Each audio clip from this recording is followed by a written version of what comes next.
La actriz Marisa Paredes estuvo recientemente en el programa de La Sexta Liarla Pardo y aparte de no mostrar una gran simpatía hacia Ayuso, textualmente dijo sobre Ayuso: Ayuso, a mí me parece que Ayuso es impresentable directamente. O sea, impresentable. Solamente el desquicio de una sociedad en un momento determinado hace que... y ella que es absolutamente estupefacta.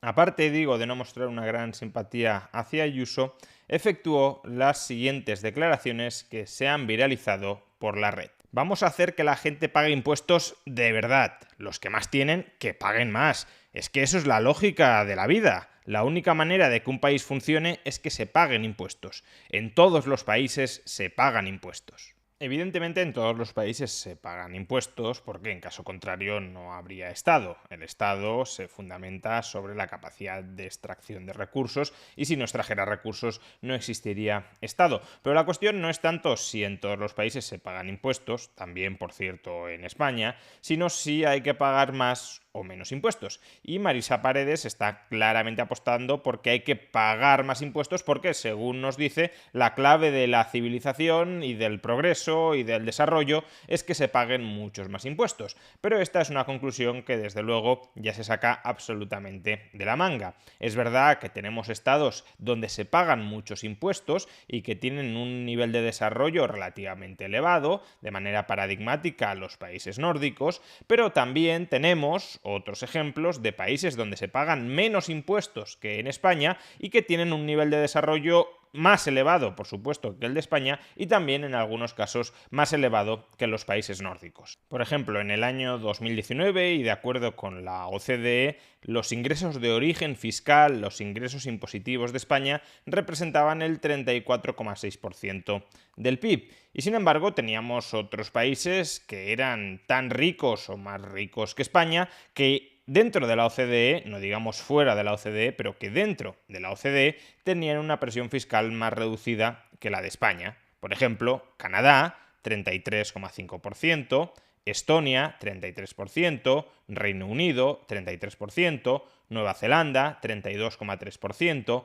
Israel, 30,5%, Australia, 29%, Suiza, 28,5% o Corea del Sur, 27,4%. De hecho, es que la media de la OCDE es algo así como el club de los países ricos, con algunas excepciones, Singapur no está, Hong Kong no está, Taiwán no está, pero bueno, el club de los países ricos, la media de la OCDE, la media de presión fiscal de la OCDE era del 33,8%, España 34,6%, es decir, que España tiene un nivel de presión fiscal de ingresos públicos de origen impositivo superior a la media de la OCDE. Pero bueno, Marisa Paredes establece que para prosperar necesitamos más impuestos y por tanto que si no tenemos más impuestos no habrá manera de que prosperemos, que todos los países que prosperan es porque suben y suben y suben los impuestos. ¿Y quién tendría que hacerse cargo de esos mayores impuestos?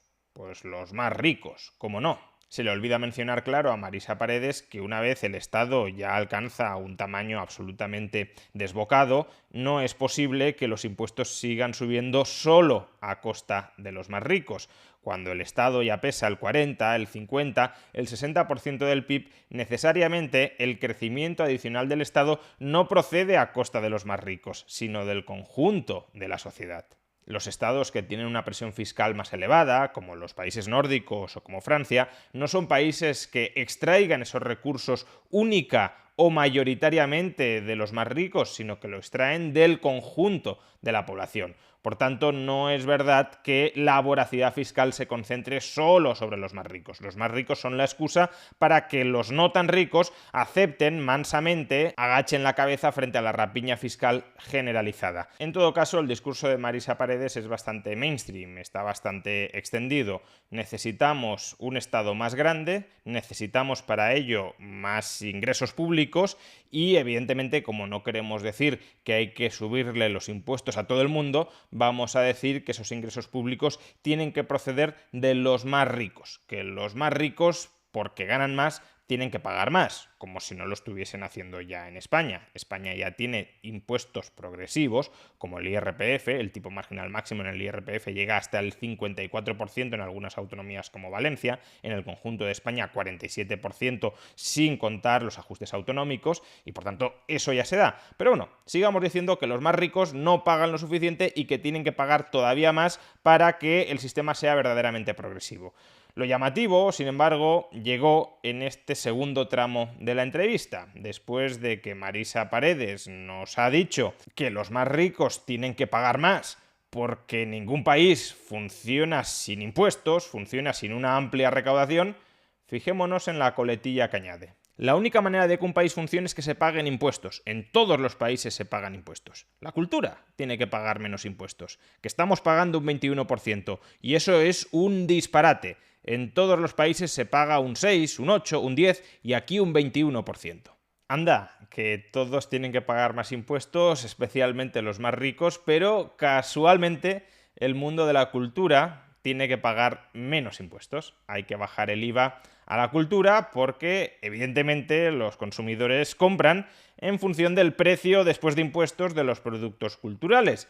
Y si subimos el IVA a la cultura, quizá es que los productores, los generadores de cultura, terminen vendiendo menos. Y claro, eso de que los generadores de cultura ingresen menos porque hay que pagar más impuestos para que el país funcione, parece que a esos generadores de cultura no les gusta tanto. De hecho, el discurso de Marisa Paredes se ha convertido ya en una matraca lobista sin más.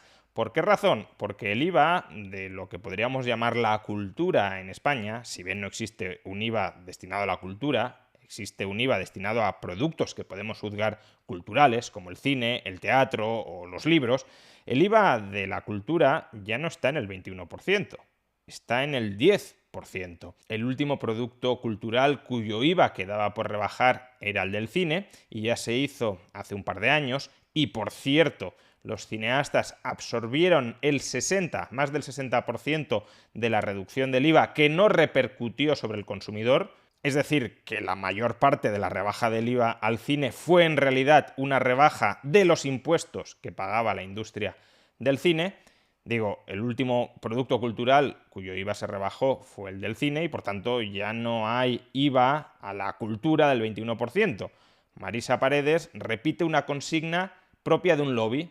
Hay que bajar impuestos a la cultura sin ser consciente de que esos impuestos ya se han rebajado. Pero como lo que importa es machacar desde los medios de comunicación un determinado mensaje para que ese mensaje cale en favor de la industria, pues Marisa Paredes coloca el piloto automático y dice mejor tratamiento fiscal a la cultura. Le ha faltado decir, obviamente, más ayudas públicas a la cultura, porque no puede ser que haya tan pocas ayudas públicas. Mensajes que se repiten al margen de cuáles sean los tipos impositivos que gravan los productos culturales, o mensajes que se repiten al margen de cuál sea el monto efectivo de ayudas que se les otorgan. Siempre queremos más, más, más y más a costa del resto de la ciudadanía.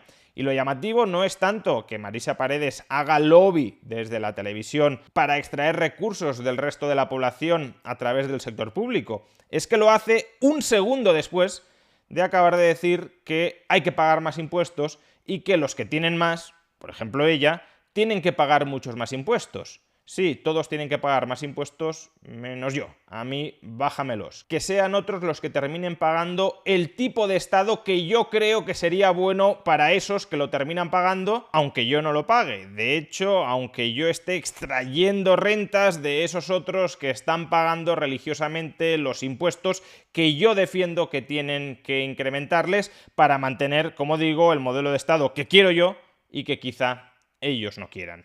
Desde luego, la presunta superioridad moral de algunos en realidad es inferioridad moral.